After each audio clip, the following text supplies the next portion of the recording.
قال الرئيس التركي رجب طيب أردوغان أن القوات المدعومة من إيران في سوريا تنفذ مذابح شرسة، ونطالب الأمم المتحدة بأن تبذل جهدا كبيرا لمنع التطهير العرقي في سوريا. ونوه أردوغان أن عدد النازحين قد يرتفع إلى 6000 إذا استمرت الضربات الجوية الروسية. أعلنت منظمة الأمم المتحدة أن الهجوم العسكري الذي يشنه النظام السوري مدعوما بغارات تنفذها الطائرات الروسية قطع خطوط الإمداد عن 120 ألف شخصا في شمال محافظة حمص وسط البلاد، مما يهدد بحدوث مجاعة ووفيات نتيجة نقص الرعاية الصحية. وأضاف التقرير: هناك تقارير حول زيادة حادة في نقص الغذاء والوقود في المنطقة.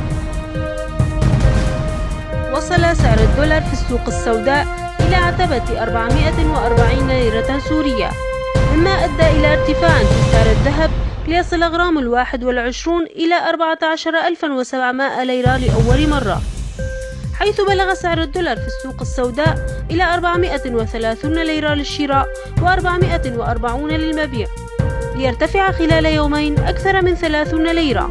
وبالمقابل حدد المصرف المركزي السوري سعر الدولار مقابل الليرة إلى 336 ليرة، ليأتي هذا الارتفاع اليومي في سعر الدولار والذهب بالتزامن مع الوضع الاقتصادي الصعب الذي يعيشه المواطن السوري.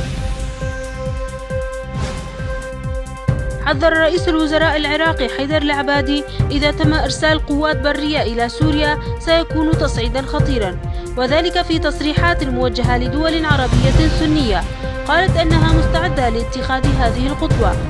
ويذكر أن وزير الخارجية السعودي عادل الجبير قد قال أن بلاده ستكون مستعدة لإرسال قوات خاصة برية إلى سوريا، بينما تشن القوات السورية مدعومة بضربات جوية روسية هجوما كبيرا على المعارضة المسلحة في محيط مدينة حلب. أعلن المرصد السوري لحقوق الإنسان أن قوات سوريا الديمقراطية أعلنت سيطرتها على مطار منغ العسكري وعلى قرية منغ.